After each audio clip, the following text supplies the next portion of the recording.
So beta next is we have to study about oxygen as an element of the 16 group, है ना। तो oxygen कोई भी element जो है अपने ग्रुप में जो फर्स्ट मेंबर है, they are behaving enormously. We have already done in the previous chapters also in previous class also. इनका रीजन क्या है? They are small in size always, they have high electronegativity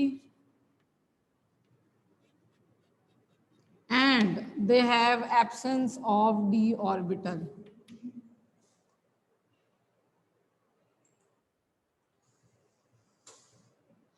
So next is absence of d orbital. ठीक है, ये तीन reason, कोई भी अगर आपसे नाइट्रोजन के बारे में पूछे या फ्लोरीन के बारे में पूछे तो सब में बेटे यही रीजन होता है कि इनका साइज छोटा है, इनकी इलेक्ट्रोनेगेटिविटी ज़्यादा है, इनके पास डी ऑर्बिटल नहीं है, तो इसलिए अपने पर्टिकुलर ग्रुप में ये अनॉर्मसली बिहेव करते हैं, डिफरेंटली बिहेव करते हैं अपने मेंबर से। जैसे कि इस केस में ऑक्सीजन में से क्वेश्चन पूछा जाता है कि ऑक्सीजन गैस है, सल्फर सॉलिड क्यों है। ठीक है, इसके इस बिहेवियर के कारण जो क्वेश्चन पूछा जाता है, why oxygen is a diatomic gas while sulphur is a solid. इस कंसेप्ट में से यही क्वेश्चन आता है। ठीक है, तो आपका रीजन क्या है? देखो, सल्फर ऑक्सीजन बहुत छोटा है, oxygen is a small element. ठीक है, ऑक्सीजन पी पाई बॉन्डिंग करेगा, पी पाई बॉन्डिंग करेगा और डाई एटॉमिक गैस की फॉर्म में एग्जिस्ट करेगा। इसकी इलेक्ट्रोनेगेटिविटी बहुत ज़्यादा है। ठीक, अब क्योंकि ये O2 की फॉर्म में एग्जिस्ट करते हैं तो इनमें वीक वॉन्डरेबल फोर्सेस ऑफ अट्रैक्शन होती है। जो सल्फर है, एक तो उसका साइज बहुत बड़ा है, ठीक, और वो इस तरह का पकेड रिंग लाइक, जैसे I will show you this kind of structure बना के, ठीक है। तो दिस काइंड ऑफ स्ट्रक्चर जो है S8 की फॉर्म में it will exist, this is called पकड़ रिंग लाइक स्ट्रक्चर बना के रहता है। ओके बेटे, साइज बहुत ज्यादा है, साइज छोटा है, ये पी पाई बॉन्डिंग कर सकता है, ये नहीं कर सकता। ठीक है, ये पी पाई बॉन्डिंग क्यों नहीं कर सकता ये वाला? क्योंकि पी पाई बॉन्डिंग करने के लिए साइज छोटा होना चाहिए, तभी इलेक्ट्रॉन पास आएंगे। जैसे ऑक्सीजन का साइज छोटा है तो इलेक्ट्रॉन पास आ जाते हैं, बीच में आ जाते हैं। अगर साइज बड़ा होगा तो एक बॉन्ड तो बना लेगा, दूसरा बॉन्ड, ये जो इलेक्ट्रॉन डिफ्यूज्ड पड़े हैं वो बीच में आना मुश्किल है। दैट इज वाई वो सिंगल बॉन्ड बनाते हैं, वो पी पाई नहीं करेंगे। ठीक, लो इलेक्ट्रोनेगेटिविटी होती है, इसलिए ये क्या होता है बेटे, 1 बॉन्ड बना के 8 एटम्स ज्वाइंट रहते हैं, इसमें डबल बॉन्ड बनता है, दैट इज पी पाई, इसलिए ये डाई एटॉमिक की फॉर्म में एग्जिस्ट करता है। तो your answer will be, if you are asked with the question why oxygen is a diatomic gas and sulphur is a solid, you will say that oxygen is highly electronegativity, has a consisting of highly electronegative, then it form p pi multiple bond and thus exists as diatomic molecule with weak wonderful forces of attraction. ठीक, in this case sulfur doesn't form p pi, it has low electronegativity, it can form single covalent bond and exist as puckered ring like structure, that is S8, that is why it is in the form of solid. ठीक है, अब ये P पाई करते हैं तो ये P पाई D पाई कर सकते हैं किसी और एलिमेंट के साथ, क्योंकि इनके पास एम्प्टी डी ऑर्बिटल है। जैसे कि हमने सल्फर डाइऑक्साइड ही स्टडी करी थी, तो सल्फर ने ऑक्सीजन के साथ कैसा बॉन्ड बनाया था? P pi D pi, 1 bond was P pi D pi. Okay, in the same वे आपसे ये पूछा जाएगा कि इसके पास कैटेनेशन की प्रॉपर्टी है मगर इसके पास कैटेनेशन की प्रॉपर्टी क्यों नहीं है? देखो, कैटेनेशन का मतलब है बहुत सारे एलिमेंट आपस में लगना। जब बहुत सारे एलिमेंट एक ही एटम के आपस में लगते हैं तो उनकी इलेक्ट्रॉन एक दूसरे के से रिपेल नहीं होने चाहिए। अगर हम बहुत सारे ऑक्सीजन लगा दें, ऑक्सीजन का साइज बेटे बहुत छोटा है, ऑक्सीजन का साइज बहुत छोटा है। अब जब ऑक्सीजन का साइज छोटा है तो ये जो इलेक्ट्रॉन है एक दूसरे को क्या करेंगे, रिपेल करेंगे। सल्फर का साइज बहुत बड़ा है, अगर ये एक दूसरे के साथ ऐसे बॉन्डिंग करते हैं तो इसके इलेक्ट्रॉन को रिपेल नहीं करते। तो ये प्रॉपर्टी शो कर सकते हैं बेटे कैटिनेशन की, क्योंकि इनमें जो इलेक्ट्रॉन जो लोन पेयर पड़े हैं they will not repel each other because the size is large, but in this case they will repel each other because size is small. So got the point? So two questions will be asked from this. Why oxygen is a diatomic gas, sulfur is a solid. Your answer is electronegativity. Your answer is p pi bond. So it exists as discrete molecules. Solid, why? Because they will form single covalent bond each other. 8 atoms होंगे, 8 molecules होंगे, solid बन जाता है। ऐसे ये क्यों नहीं कर सकते? योर रीजन इज दैट कि इनमें जो लोन पेयर है बेटे जी वो रिपेल करते हैं एक दूसरे को। इनमें जो लोन पेयर है वो एक दूसरे को रिपेल नहीं करते, रिपेल करते होंगे और प्रोबेबिलिटी कम है because size increases, lone pair repulsion जो है वो डिक्रीज करते हैं। तो दिस इज एनॉर्मस बिहेवियर। अगर अब हमने ऑक्सीजन सिंथेसाइज करनी हो तो हाउ कैन वी सिंथेसाइज? तो सिंथेसाइज करने के लिए हम करेंगे decomposition.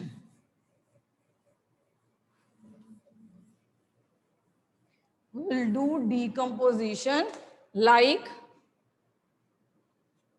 Thermal decomposition, means heating देके ऐसे सब्सटेंस लेंगे जिसमें ऑक्सीजन है, जब उनकी हीटिंग करोगे तो ये ब्रेक डाउन करेंगे। जैसे कि हम पोटेशियम क्लोरेट ले लेंगे in presence of manganese oxide giving high temperature, you will get oxygen. Like you can take any other, कोई भी ले लो, जैसे बेरियम की ऑक्साइड ले लो। आपको बेटे ये जो रिएक्शंस है कंप्लीट द रिएक्शन की फॉर्म में आएंगी। कोई नाइट्रेट ले लो, कुछ भी ले लो, लाइक बेरियम की ऑक्साइड ले लेंगे तो इसको हीट करेंगे तो बेरियम ऑक्साइड प्लस ऑक्सीजन बन जाएगा। पोटेशियम की नाइट्रेट ले लोगे, उसको हीट करोगे तो पोटेशियम की नाइट्राइट प्लस ऑक्सीजन मिल जाएगा। पोटेशियम पर मैग्नेट ले लोगे तो पोटेशियम मैग्नेट मिलेगा प्लस MnO2 प्लस ऑक्सीजन मिल जाएगी। ठीक है बेटे, तो कोई भी हम ऐसा सब्सटेंस ले लें जिसमें ऑक्सीजन हो और उसको अगर हीट कर दिए जाए, इसमें बहुत ज़्यादा ऑक्सीजन हो तो हमें ऑक्साइड मिलेगी। आपको ये रिएक्शन याद नहीं करनी, again I am saying this reaction अगर आएगी complete the form of reaction की फॉर्म में आएगी, मगर आज तक आई नहीं है। Just I will tell you in the end of the chapter और when we were revising this chapter की इंपॉर्टेंट रिएक्शन कौन सी है। अदरवाइज ये याद रखो बेटे, डीकम्पोजिशन आपने हीटिंग से करनी है, हीटिंग में जिसमें भी ऑक्सीजन होगी वो डीकम्पोज हो जाएगी। इसके अलावा अगर 10th क्लास की एक्सट्रैक्शन ऑफ मेटल अगर याद हो तो हम ये देखते थे कि जो मेटल लो रिएक्टिव थे, अगर उसमें से अगर हमने oxygen metal of low reactivity, ठीक है, जो हाई रिएक्टिविटी वाले थे उसमें तो हम एजेंट सप्लाई करते थे, रिड्यूसिंग एजेंट लाइक कार्बन, है ना। जैसे कि if you have done metallurgy तो आयरन की ऑक्साइड से ऑक्सीजन रिमूव करने के लिए ब्लास्ट फर्नेस में हम कोक डालते हैं, कार्बन डालते हैं। मगर जो लो रिएक्टिविटी वाले हैं उनको जस्ट हम हीटिंग देते हैं तो उसमें से ऑक्सीजन सेपरेट आउट हो जाती है। Just we will do heating and we will get oxygen. Just we will do balancing, you can do yourself. Just you will do heating, you will get oxygen. Any oxide which is of low reactivity, if you will give heating, you will get oxygen. ठीक है बेटे, तो जिनकी लो reactivity होती है हमें reducing agent देने की जरूरत नहीं होती, जस्ट हम हीट करते हैं तो हमारे पास क्या मिल जाता है, मेटल। अगेन बेटे याद रखना है, एरो के ऊपर हीट लिखी आ जाए, ये ऑक्साइड्स आए तो आपने ऑक्सीजन बनानी है। जैसे क्लोरेट, नाइट्रेट वगैरह आए तब भी आपने ऑक्सीजन बनानी है। और the point, in the same way अगर हाइड्रोजन पर ऑक्साइड को हीट करते हो, यू विल हीट हाइड्रोजन पर ऑक्साइड, हाइड्रोजन पर ऑक्साइड, तो इसमें से वाटर अलग हो जाता है, giving you oxygen, giving you oxygen. ठीक है बेटे, so this by this method you can prepare oxygen. ठीक, तो हमने क्या क्या सीखे, ऐसे कंपाउंड, पहले तो कंपाउंड ले लिए जिसमें ऑक्सीजन ज़्यादा थी, चाहे वो क्लोरेट ले लो, चाहे वो नाइट्रेट ले लो, चाहे वो आपने पर मैग्नेट लिया तो मैग्नेट मिला, मैग्नीज ऑक्साइड मिली, ऑक्सीजन मिली आपको। फिर उसके बाद आप ऐसे मेटल्स लोगे जो लो रिएक्टिव, उनकी ऑक्साइड्स लोगे जो लो रिएक्टिविटी वाले हैं, जब उनको you will heat it then also you will get oxygen. अगर आप hydrogen peroxide, you can balance yourself, hydrogen peroxide लोगे तब भी आप हीटिंग करोगे। Again I am saying no need to cram the reactions, ये reaction complete the form में आती हैं। अगर इसमें से कोई रिएक्शन आती है इस पी ब्लॉक में, ज़्यादातर बेटे जिसमें ऑक्सीडाइजिंग प्रॉपर्टीज वगैरह की रिएक्शन ज़्यादा आती हैं, that will cover at the end of the chapter. So properties में आ जाओ। ऑक्सीजन के बारे में बचपन से पढ़ते आ रहे हो, क्या करती है ऑक्सीजन, कलरलेस, ऑर्डरलेस, टेस्टलेस, है ना, पैरामैग्नेटिक होती है। +1 में हमने जब करा था तो उसके एंटी बॉन्डिंग में सिंगल सिंगल इलेक्ट्रॉन फिल करे थे, that is why they are paramagnetic. अब ऑक्सीजन हमें पता है किससे मर्जी कंबाइन कर ले, हम मेटल के साथ कंबाइन करेंगे तब भी ऑक्साइड्स बनेगी, नॉन मेटल के साथ कंबाइन करोगे तब भी ऑक्साइड बनेगी। अगर आप कोई हाइड्रोकार्बन ले लोगे तो कार्बन डाइऑक्साइड मिलेगी आपको और वाटर मिल जाएगा। अगर अकेली कार्बन ले लोगे तो आपको उसकी ऑक्साइड मिलेगी। तो आप कुछ भी ले सकते हो, कैल्शियम ले लो तो कैल्शियम ऑक्साइड मिल जाएगी, एल्युमिनियम ले लोगे तो एल्युमिनियम ऑक्साइड मिल जाएगी, then carbon you will take तो कार्बन डाइऑक्साइड मिल जाएगी, मीथेन यू विल टेक तो कार्बन डाइऑक्साइड प्लस वाटर मिल जाएगी। ऐसे ही बेटे कैटालिटिक भी आप कर सकते हो, जैसे कि sulphur dioxide, sulphur dioxide you will take in the presence of vanadium pentaoxide तो सल्फर ट्राइऑक्साइड मिल जाएगी। इन द सेम वे अगर आप HCl plus oxygen in the presence of a catalyst, इन्हें कहते हैं कैटालिटिक ऑक्सीडेशन हो रही है, इसको कहते हैं बेटे कैटालिटिक ऑक्सीडेशन हो रही है, तो आपको क्लोरीन एंड वाटर। तो अगर एनसीईआरटी में देखो बेटे ये दो रिएक्शन गिवन है, जो एनसीईआरटी है पी ब्लॉक, जब भी आपने सीबीएसई के रिलेटेड रेडी करना है, जो रिएक्शन एनसीईआरटी में गिवन है आपने वही देखनी है। ठीक है, आपने वही देखनी है, उसके अलावा कुछ नहीं देखनी। एनसीईआरटी में like zinc sulphide plus oxygen, if you will remember roasting करते हो आप, तो this is nothing but roasting, you have done in class 10th also.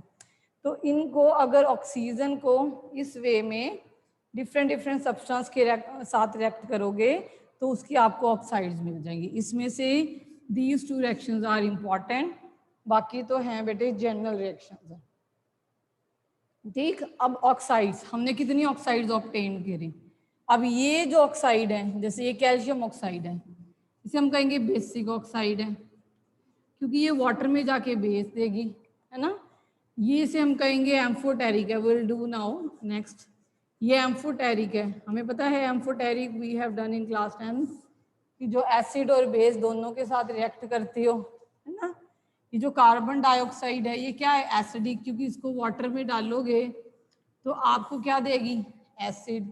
In the same वे ये सल्फर ट्राइऑक्साइड है, ये भी एसिडिक है, सल्फर डाइऑक्साइड है, ये भी एसिडिक है, ये सारी बेटे एसिडिक हैं क्योंकि इनको जब वाटर में डालते हो तो आपको क्या देती हैं, ये एसिड देते हैं। तो हमने जो ऑक्साइड्स बनी अब इनको ग्रुप में डिवाइड कर देना है। तो ऑक्साइड्स को let us divide in the group oxides are divided into two group. These are simple oxides and these are mixed oxide.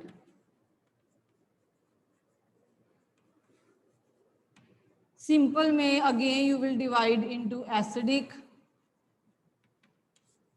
basic, amphoteric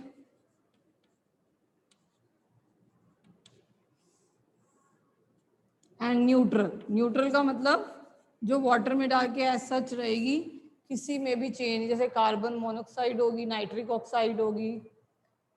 these are all neutral oxide. ठीक है बेटे, तो आपने ऐसे याद रखना है कि oxides are two type, simple and mixed. Simple में एसिडिक, बेसिक, एम्फोटेरिक, न्यूट्रल. ठीक. In the case of basic, तो बेसिक जितने भी मेटल्स हैं उनको जब हम वाटर के साथ रिएक्ट करते हैं तो हमें पता है हाइड्रोक्साइड मिलती हैं. अब we have prepared calcium oxide, उसको वाटर में डालोगे तो आपको क्या मिलेगी? Calcium. This is basic. I should take acidic first. Like sulfur dioxide, if you will put into water it will form sulfurous acid. Like sulfur trioxide, if you will put into water it will form sulfuric acid. Like carbon dioxide, if you will put into water then it will form carbonic acid. तो ये जो सारी हैं ये acidic oxide है. Acidic oxide किसकी होती हैं? एसिडिक ऑक्साइड बेटे हम जूनियर स्टैंडर्ड से करते आ रहे हैं, ये नॉन मेटल्स की होती हैं. क्यों? क्योंकि जब ये वाटर में जाती हैं तो हमें क्या देती हैं? एसिड्स. ठीक. ये हमने जनरली जो नॉन मेटल लिए, कभी कभी मेटल, कुछ मेटल की ऑक्साइड्स भी जो हायर ऑक्सीडेशन शो करती हैं वो भी एसिडिक इन नेचर होती हैं. फॉर एग्जांपल MN2O7, इसमें मैग्नीज की ऑक्सीडेशन स्टेट है +7 बेटे. मैग्नीज की ऑक्सीडेशन स्टेट है +7. जब इसको वाटर में डालोगे चाहे वो मेटल है, ये है बेटे जी मेटल, मगर ये बेस नहीं बना रहा. It will not form basic oxide, rather than it will form a acidic oxide. It will form an acidic oxide जिसे कहते हैं परमैग्नेट एसिड. ठीक है, हमने याद रखना है नॉन मेटल्स को जब आप वाटर में डालते हो, जैसे कि अब फॉस्फोरस का कोई ऑक्साइड हो P4O10 है ना, तो उसको अगर वाटर में डालोगे तो आपको फॉस्फोरिक एसिड मिलेगा. ऐसे ही क्लोरीन की ऑक्साइड है तो आपको क्लोरिक एसिड मिलेगा. कोई भी नॉन मेटल की ऑक्साइड है तो हमें पता है they are giving us acids. मगर ये आपने याद रखना है ये मेटल की ऑक्साइड है जो वाटर में डाल के एसिड देती है. That is why it is important. ठीक. ये वो बाकी तो बचपन की बातें होंगी. ठीक है. सो दिस ऑक्साइड जिनमें हायर ऑक्सीडेशन स्टेट होती है, हायर ऑक्सीडेशन स्टेट होती है, वो हमें क्या दे रही है? एसिड दे रही है. ठीक है बेटे, एसिड दे रही है. इसमें क्वेश्चन भी होते हैं. अगर आपसे कोई भी जैसे सल्फर के साथ ऑक्सीजन लगे हों, जितनी ज़्यादा हायर ऑक्सीडेशन स्टेट होती है उतनी ज़्यादा वो एसिडिक नेचर शो करती है. क्योंकि जब उसकी ऑक्सीडेशन स्टेट बहुत ज़्यादा हो जाती है आप उससे इलेक्ट्रॉन खींच नहीं पाते हो. ठीक है, तो वो एसिडिक इन नेचर शो करती है रादर देन बेसिक. फिर उसके बाद अगर हम बेसिक की बात करें तो आप सोडियम की ऑक्साइड को पानी में डाल दो, मैग्नीशियम की ऑक्साइड को वाटर में डाल दो, कैल्शियम की ऑक्साइड को वाटर में डाल दो, तो basic. I can take calcium oxide as I prepared it before. तो अगर आप इसको वाटर में डालोगे तो कैल्शियम हाइड्रोक्साइड बन जाएगी. सोडियम की ऑक्साइड को वाटर में डालोगे तो सोडियम हाइड्रोक्साइड बन जाएगी.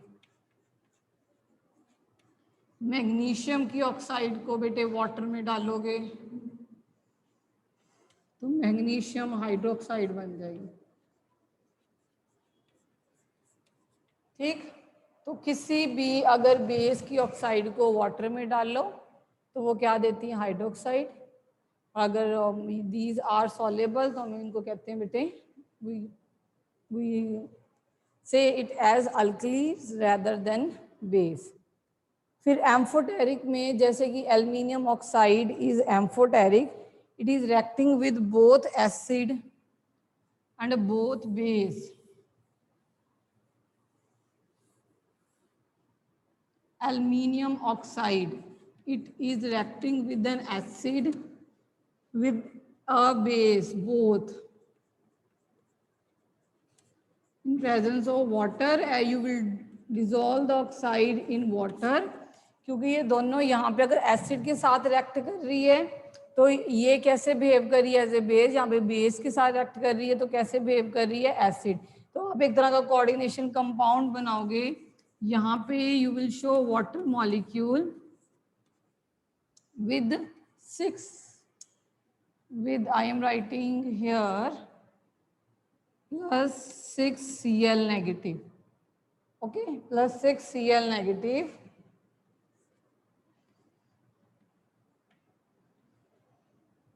ठीक, जब ये NaOH के साथ रिएक्ट करेगी तो ये AlOH नेगेटिव कोऑर्डिनेशन बनाएगी, ठीक, विद Na3, ये काउंटर आयन लगा हुआ है इसके ऊपर, ठीक है, दिस इज काउंटर आयन।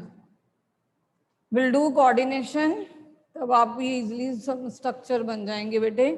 देखो एल्यूमिनियम 3 पॉजिटिव ऑक्सीडेशन स्टेट में है यहाँ पे, और OH नेगेटिव कि कितना चार्ज होता है, -1, तो इसके ऊपर कितना चार्ज बचा, 3 पॉजिटिव प्लस -6, तो इसके ऊपर चार्ज बचा 3 negative.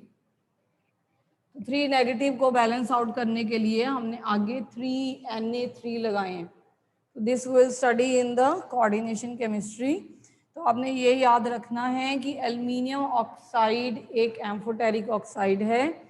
In presence of acid, water, base, water, ये इस तरह रिएक्ट करती है। इसके अलावा न्यूट्रल ऑक्साइड्स हैं। न्यूट्रल ऑक्साइड्स वो ऑक्साइड्स हैं जैसे कि NO, CO, वाटर भी consider as a neutral oxide, जो एज सच वैसे ही बिहेव करते हैं, means it will not behave like an acid और a base, they are neutral in nature. Last is बेटे मिक्स्ड ऑक्साइड। मिक्स्ड ऑक्साइड वो होती हैं जो 2 ऑक्साइड्स की बनी हुई हैं, which are form of 2 type of oxide like Pb3O4 is a mixed oxide, Pb3O4, it is formed of PbO plus PbO2, is form of PbO2, ठीक है बेटे, like Fe3O4, it is also mixed which is formed of iron 2 and these two, इन दोनों से बनी, rather we will write as a dot here, तो इन दोनों से मिलके बनी होती हैं ये वाली ऑक्साइड, ठीक है। तो इन्हें कहते हैं बेटे मिक्स ऑक्साइड।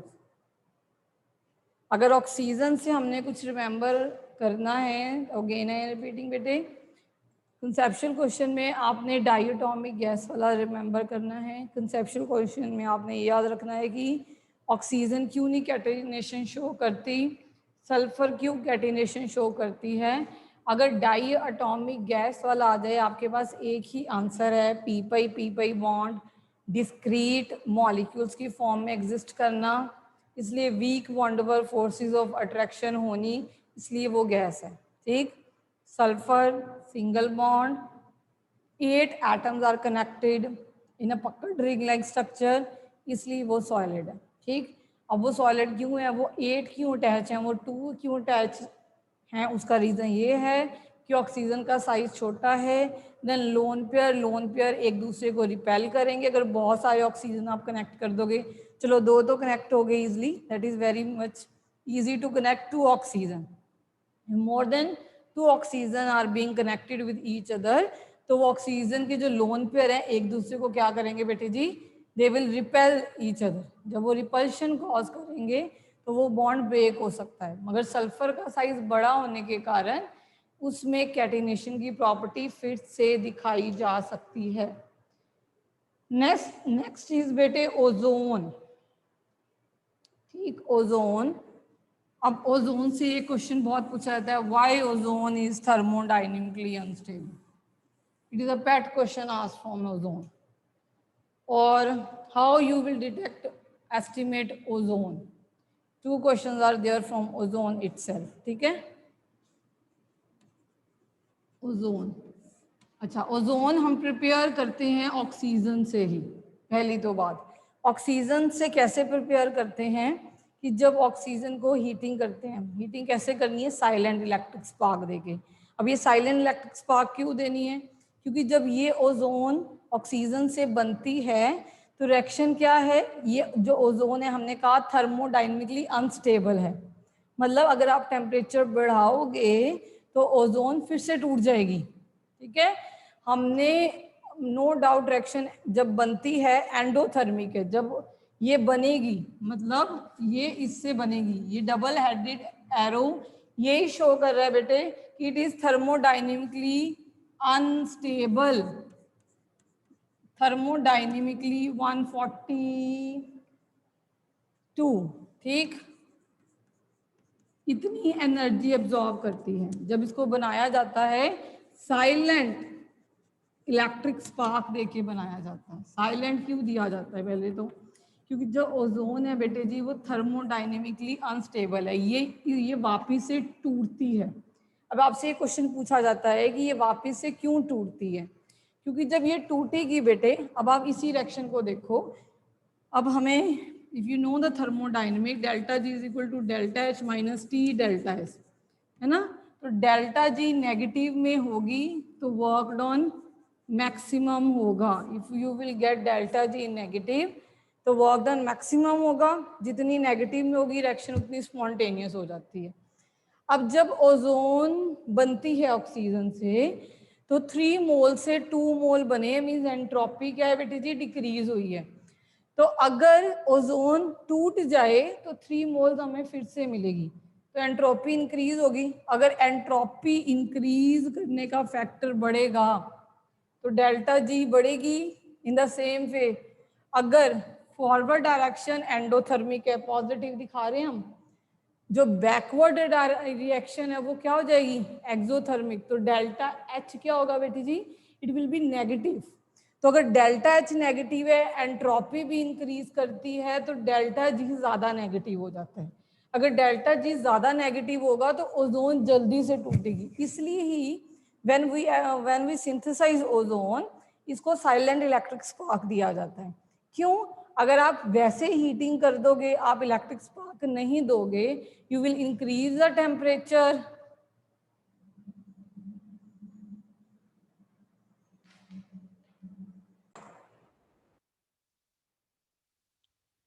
हम कहाँ थे, हाँ जी, जब बेटे ओजोन सिंथेसाइज करते हैं, रिमेंबर कभी भी हमने एंडोथर्मिक रिएक्शन है, हीट एनर्जी नहीं देनी, क्योंकि थर्मो मीन्स टेम्परेचर इंक्रीज करने से ये अनस्टेबल है। ठीक है, ये चुप इलेक्ट्रिक स्पार्क देनी है, एनर्जी जरूर इसको मिलेगी।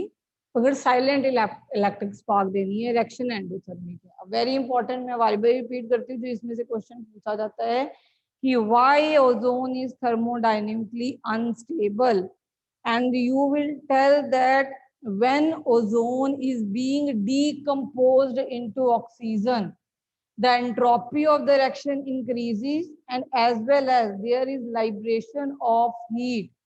And when these two factors come together, delta G will be having large negative value. When delta G will be having large negative value, it will break down and giving us oxygen. Okay, bete, talking about its structure, ozone is sp2 hybridized.